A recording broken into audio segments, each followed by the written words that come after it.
كرة عرضية لا تصل إلى كوستا بعد ذلك رودريغيز. الله،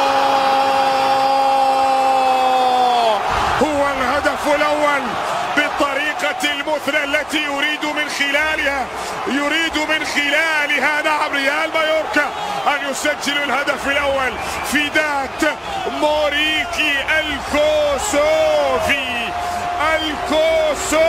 عند الدقيقة 13 يفتتح التسجيل لمصلحة أصحاب الدار، لمصلحة ريال مايوركا.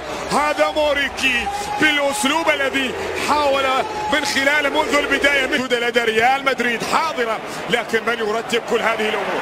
المرمى السيد رايكوفيتش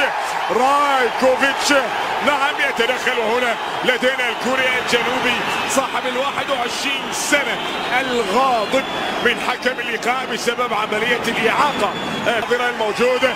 الكرة التي تلعب على مستوى القائم الأول، ولكن بعد ذلك تبعد.